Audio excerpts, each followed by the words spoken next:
Ce n'est pas la pluie qui arrête ces touristes venus prendre des selfies sur la Grand Place. Des images postées ensuite sur les réseaux sociaux. A priori, rien d'anormal quand on voyage. Ça m'est égal que d'autres personnes voient mes photos. Je les poste surtout pour ma famille et pour moi. Je vais continuer à le faire, mais peut-être que je posterai les photos quelques jours après. Et pourtant, il n'est pas recommandé de le faire. Un seul mot d'ordre, fournir le moins d'informations possible sur Internet. Vous indiquez, quand vous êtes sur les réseaux sociaux, que vous êtes en vacances. Vous envoyez des photos du lieu où vous êtes. Vous envoyez des photos de votre famille. Mais donc, ça veut dire qu'il n'y a personne à la maison. Et donc, si le voleur veut se documenter un petit peu sur la famille, il peut le faire par l'intermédiaire des réseaux sociaux. Via la plateforme Cybersimple, la police fédérale donne une série de conseils pour éviter toutes mes aventures.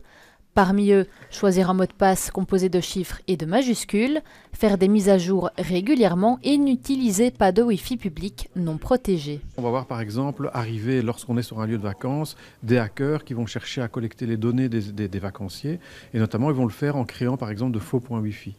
Et donc vous êtes en vacances, prenons l'exemple, vous êtes à l'hôtel de la plage, vous savez qu'il y a un point Wi-Fi parce que c'est indiqué, mais vous n'allez pas chercher à l'accueil le renseignement. Vous ouvrez votre smartphone et vous vous connectez. À ce moment-là, vous voyez hôtel la plage. Ah ben voilà, et vous vous y connectez, sauf qu'on est à l'hôtel de la plage. Et cette petite différence va faire que le pirate va vous tromper. En Belgique, près de 4 internautes sur 10 ont déjà eu une mauvaise expérience. Les virus et les hackers restent les principales menaces en ligne.